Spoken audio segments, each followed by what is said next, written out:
In the world of ReZero, few concepts are as central or as mysterious as the witches of sin. Feared, hated, and misunderstood for 400 years, these figures are more than just embodiments of the deadly sins. They are individuals who possessed a reality warping power known as a witch factor, which granted them an ability called an authority. But who were they really? First, let's be clear on what a witch is. A witch is an individual, historically a woman, who was chosen by a witch factor and manifested a unique authority, a power that defies the world's natural laws. In the present day, their equivalent are the Sin Archbishops of the witch cult, who carry the same factors under a different name. Witches also emit a dangerous aura called miasma, which can drive ordinary people to madness and suicide, though our hero Subaru seems strangely immune to its effect. With that said, we will begin with Sekhmet, the witch of Sloth. True to her sin, she's incredibly lazy, speaking slowly and sighing often. Her authority allows her to manipulate an invisible, crushing force that's like an advanced version of Betelgeus's unseen hands. She was powerful enough to fight the divine dragon Volcanica himself.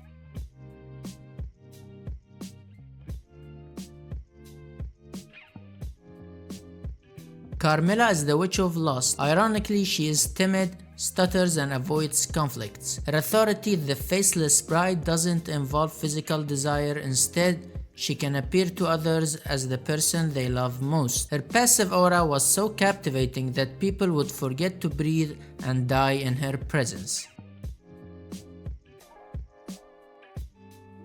Daphne is the witch of Gluttony, one of the most important witches, if not the most important when it comes to plot relevance, at least up to this point in the story. She is the original main creator of the mob beast, also called the witch beasts. The name the witch nowadays is usually used to refer to Satella and sometimes Emilia, but when it comes to witch beast, they mean the beast that belonged to Daphne. She also created the three great mob beasts, the white whale, the black serpent, and the great rabbit. Her philosophy is that all creatures, not just humans, deserve a fair chance to survive, a belief that led her to unleash these beasts upon the world. Her philosophy is that no one should be hungry, so if a human is hungry, then he has the mob beast to hunt and eat, especially the three great mob beasts, since they can feed a lot of people and satisfy their hunger. And if you can't find food to eat, you'll see these mob beasts everywhere in the world ready to kill you to free you from the misery of hunger.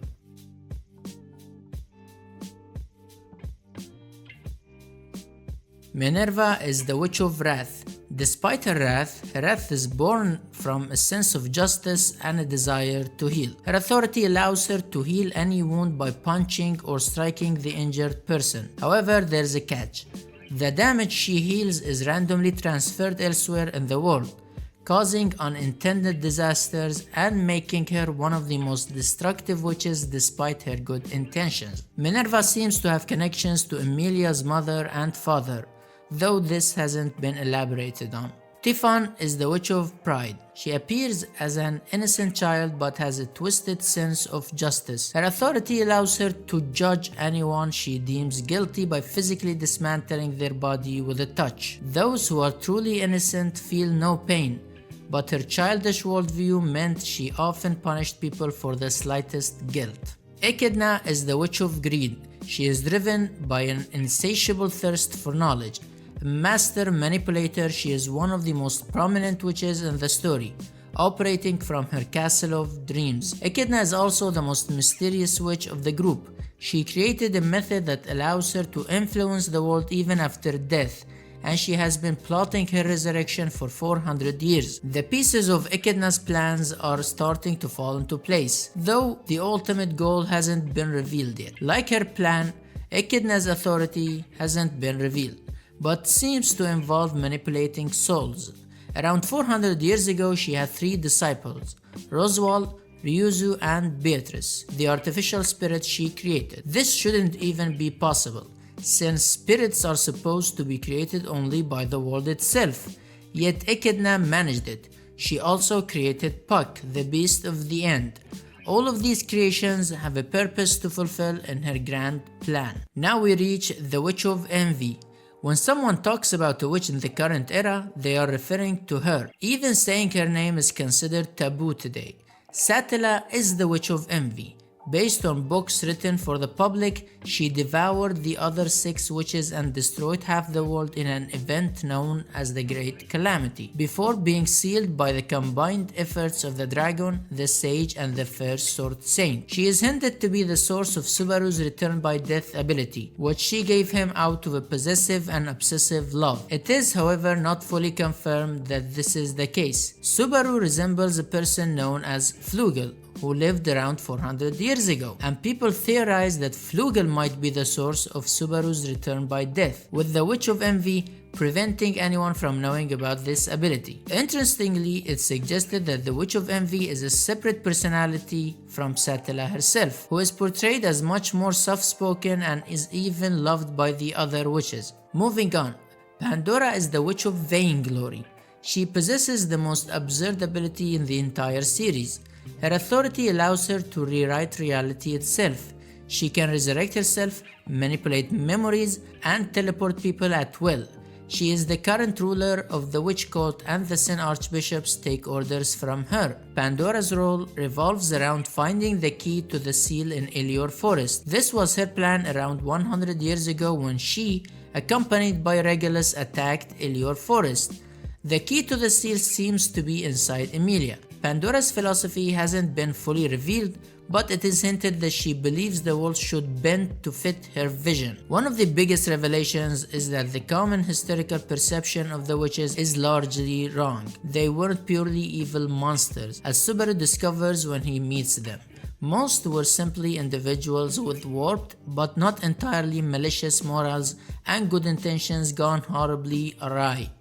Minerva wanted to heal, Typhon wanted to judge evil, and Daphne wanted to create a balanced world with no hunger.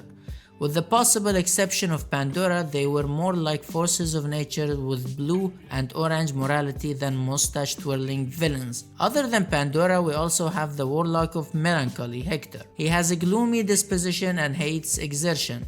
His authority seems to grant him control over gravity. He has a history with Echidna and attacked her sanctuary, but his current whereabouts are a complete mystery, though we can speculate on where he might be. It seems pretty odd that Roswal's manner of speaking changed after he faced the warlock of Melancholy. He began speaking like him, one of his eyes changed, and so on.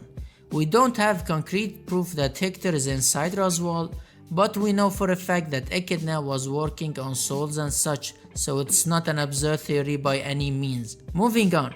While living in Ilior Forest, Emilia was called the Witch of Frost, although people mistook her for the Witch of Envy due to their resemblance and because she is a half-elf.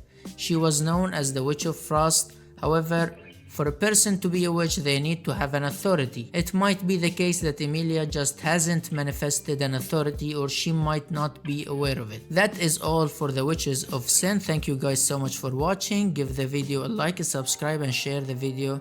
Thank you so much.